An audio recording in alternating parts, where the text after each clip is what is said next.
Estamos listos en esta hora para continuar con este mini taller o este taller que estamos trayendo porque se ha prolongado un poco más de lo que teníamos programado, pero gloria al Señor.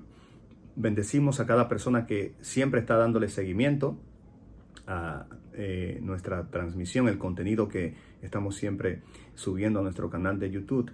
Y bendecimos de manera muy especial al liderazgo de la Iglesia Poder y Reino de Dios allá en Suiza, junto a la pastora Ana María de Guzmán. Así es que vamos a continuar inmediatamente porque de verdad es mucho material y no queremos cansarle. Vamos a continuar con la ley de la enseñanza, las 7 leyes de la enseñanza que hemos estado trabajando. Y hoy vamos a trabajar la tercera ley, que es la ley del idioma. La ley del idioma. Recuerde que trabajamos la ley del maestro en primer lugar y luego la ley del discípulo. Hoy la tercera ley, que es la ley del idioma. La ley del idioma. Y esta ley establece que el maestro debe comunicarse en el idioma que entienden sus discípulos.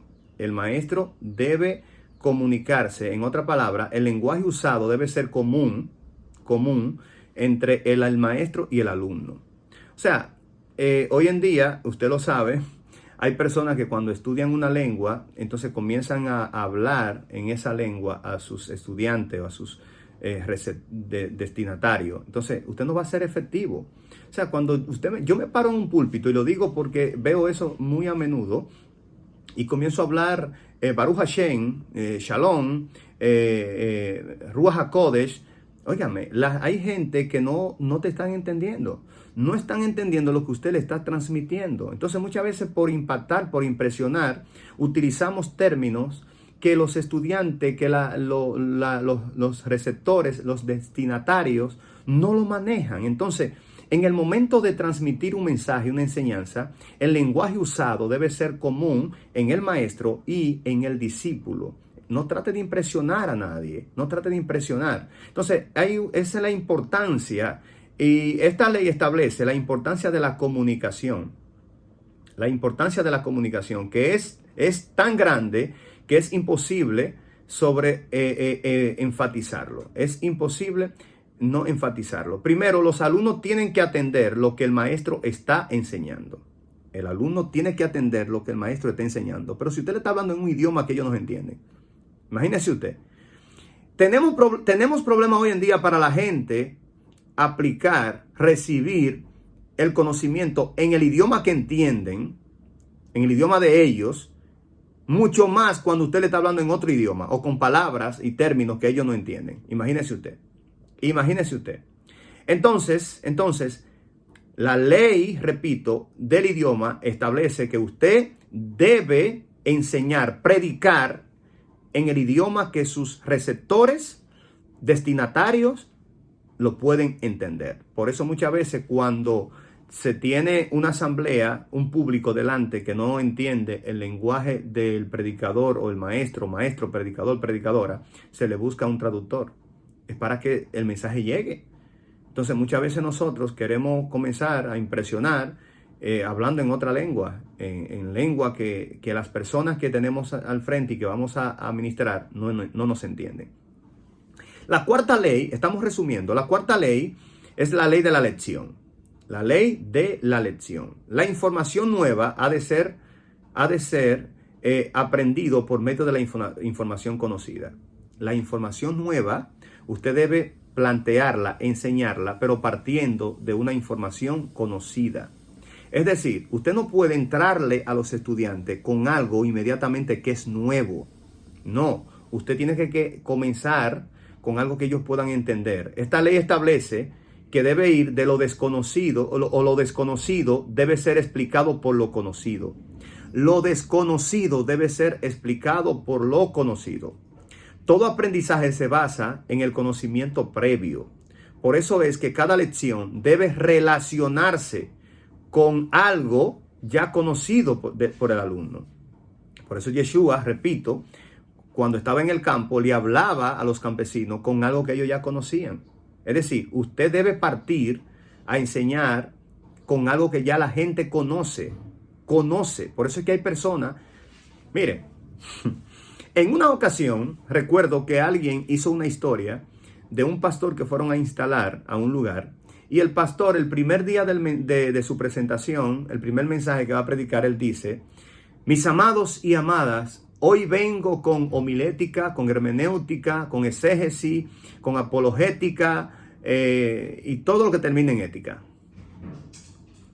Cuando él termina de predicar su homilética, su hermenéutica, su apologética, su ética, su exégesis, dice que se le acerca una persona, una ancianita, y le dice: pastor, no se preocupe, pastor, que nosotros aquí vinimos la mayoría con artritis, con diabetes, con úlcera, con esto, y Dios nos sanó a la mayoría. Escuche bien, ¿usted entendió? Es decir, cuando el pastor le dijo a ellos: hoy vengo con homilética, hermenéutica, exégesis, apologética, ética, ellos entendieron que el pastor le estaba diciendo que él venía con esas enfermedades, que la homilética era una enfermedad, que la hermenéutica era una enfermedad, que la apologética era una enfermedad, que él tenía exégesis, que era una enfermedad, que él tenía diabetes, que era una enfermedad. Escuche esto, ya en este tiempo se conoce, pero yo escuché esa historia cuando yo me convertí hace 25 años atrás. ¿Qué pasó?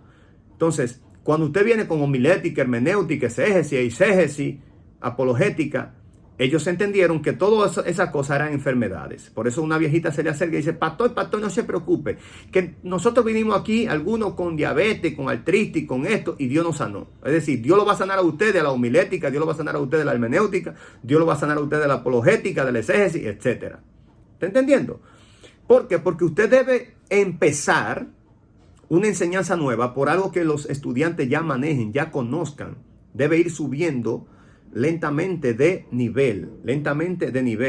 Averigüe lo que saben los alumnos acerca del asunto. Si usted va a tratar un tema, primeramente pregunte: díganme lo que ustedes saben acerca de este tema. Averigüen.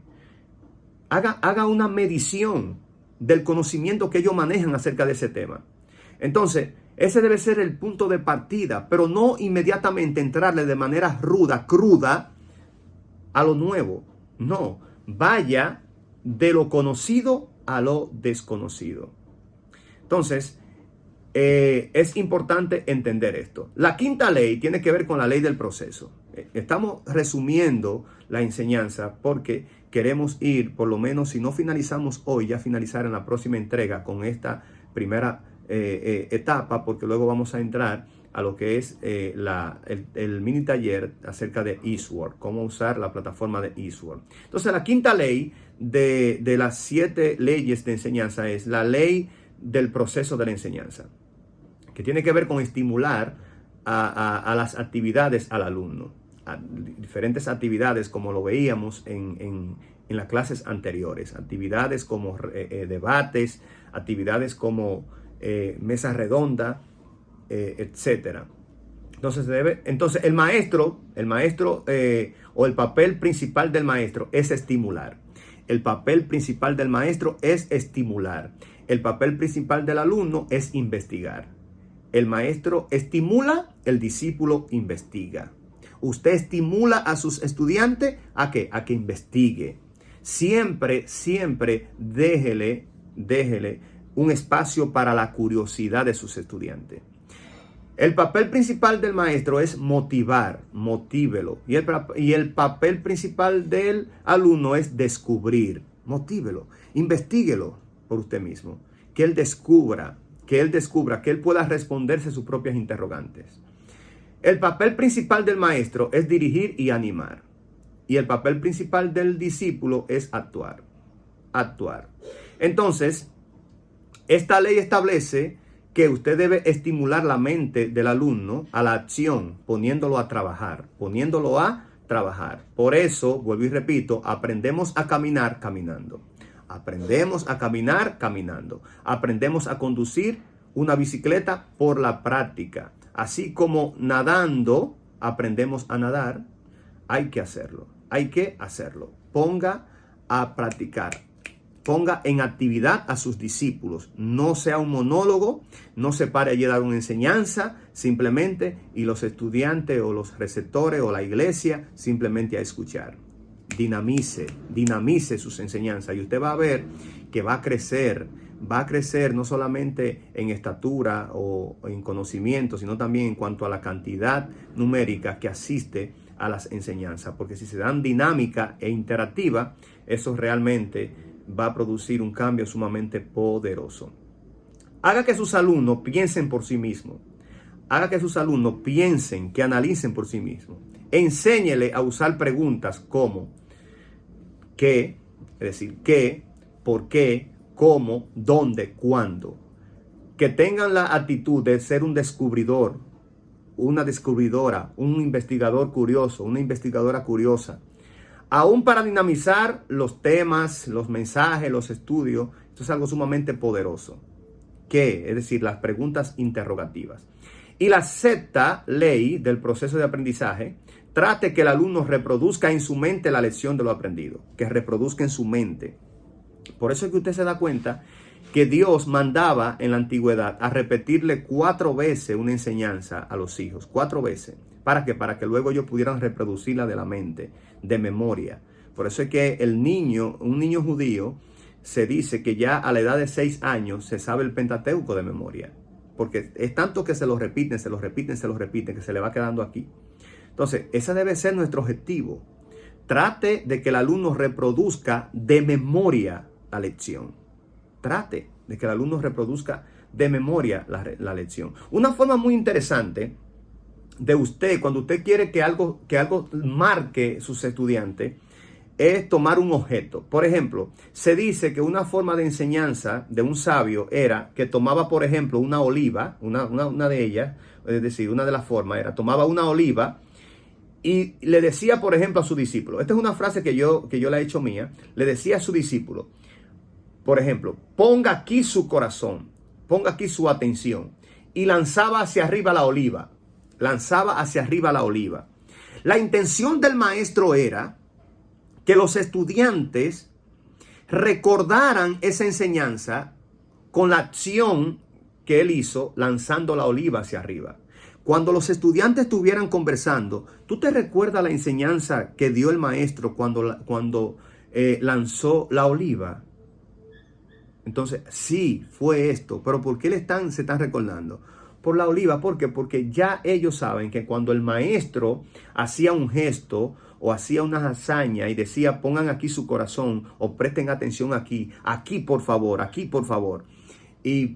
o usted le pasa una menta a alguien y dice, aquí por favor, aquí. Ya él sabe que ese aquí es una frase suya, es un término suyo. Por ejemplo, hay mucha gente que se ríen y dicen, el maestro Elvis siempre dice, ponga aquí su corazón, atienda acá. Y ya saben que cuando yo digo atienda acá o ponga aquí su corazón, voy a enseñar algo que quiero que se quede plasmado en su corazón, Entonces, usted pasa una menta y le dice, ponga aquí su corazón.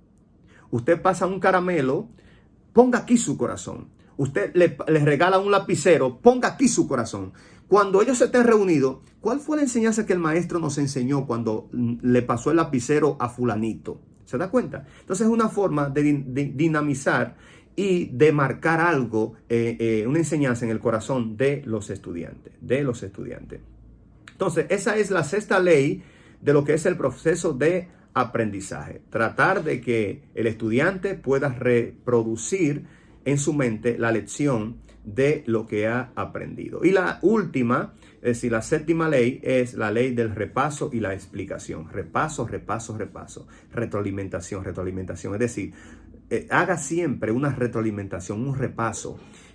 Vamos a ver, ¿quién de ustedes me puede decir de qué se trató la lección pasada? ¿Quién de ustedes? ¿Quién se anima? ¿Quién rompe el hielo? Repaso. ¿Quién puede darme un análisis de lectura? ¿Quién puede hacerme una retroalimentación de lo que se habló? Eso es importante, muy importante. Eso tiene que ver con la sexta ley del proceso de enseñanza. Acá ahora quiero entrar a un tema muy interesante y es acerca del nerviosismo de hablar en público. ¿Qué es el nerviosismo de hablar en público?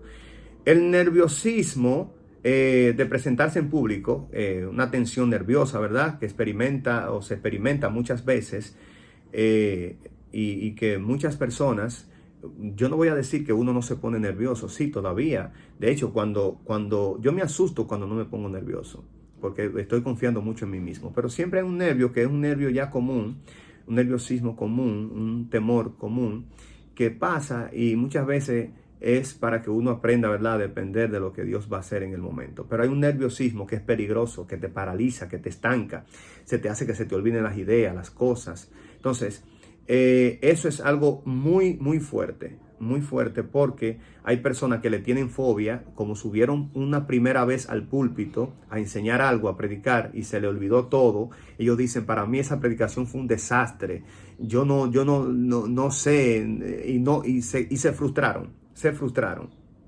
Entonces, eso tiene que ver con el nerviosismo, con esa tensión nerviosa, se te sudan las manos, te tiemblan las rodillas. Los síntomas asociados con el nerviosismo se presentan en público, son de la siguiente manera. Número 1, temblor de las manos, brazos, rodillas o todo el cuerpo. Número 2, latido fuerte del corazón. Número 3, enrojecimiento del rostro. Número 4, deficiencia de respiración. De hecho, hasta la saliva como que se seca, como que mengua. Número 5, temblor en la voz o incremento de la rapidez en el habla. Número 6, olvido de lo que había planeado decir. Eso es muy común. Se te olvida lo que había planeado decir. Yo le digo porque yo he vivido eso. Y muchas veces yo digo, Dios mío, pero no fui efectivo. Señor, pero no pude dar lo que yo quería dar.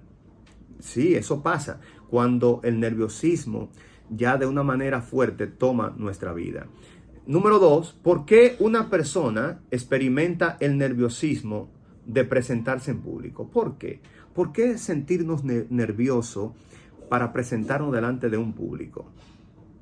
Entonces, número 1, el nerviosismo debe presentarse en público, o el nerviosismo de presentarse en público viene del temor de que somos inadecuados para cumplir con una situación. Es decir, cuando usted se siente que no está preparado, esa es una de las razones, que no está preparado para desarrollar, para predicar ese mensaje o para enseñar, ahí viene el nerviosismo. Tú no estás seguro, no te sientes preparado. Número 2, John Eason dijo en la psicología de la oratoria, definió el problema como sigue: cuando un patrón de respuesta de un individuo es inadecuado para cumplir con una situación, es decir, cuando usted no está adecuado para cumplir con una situación, entonces sufre nerviosismo, de presentarse nerviosismo en público, cuando usted no está preparado para esa situación.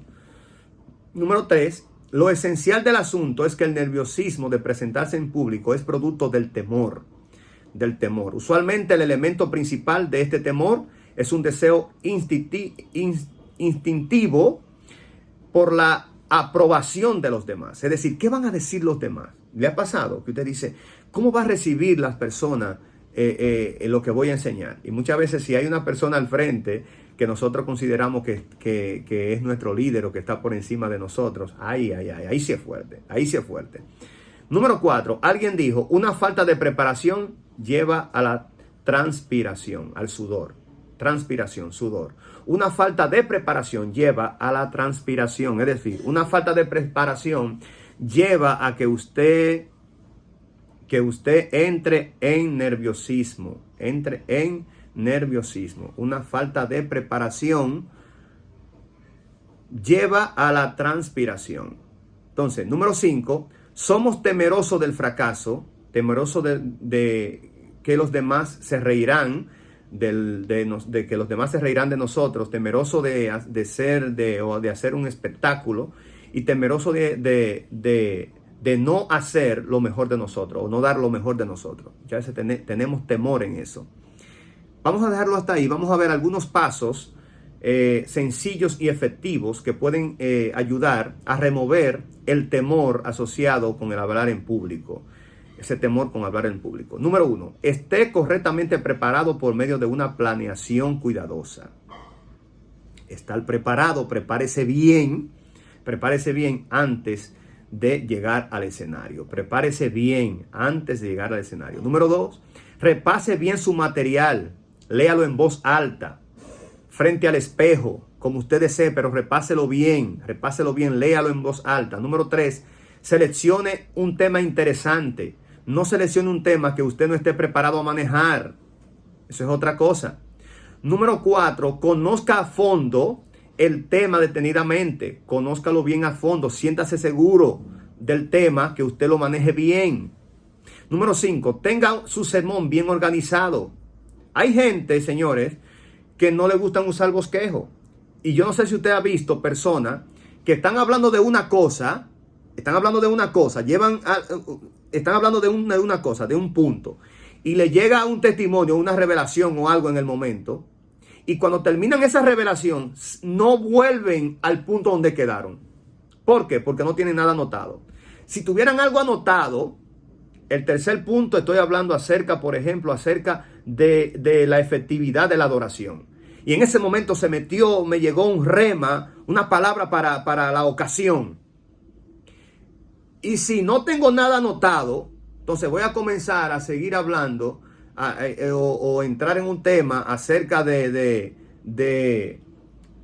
que la adoración, a inventar, para ser más claro, a inventar. Pero si tengo el punto ahí, me voy a dar cuenta que quedé en el punto 3 y que estoy hablando acerca de la efectividad de la adoración.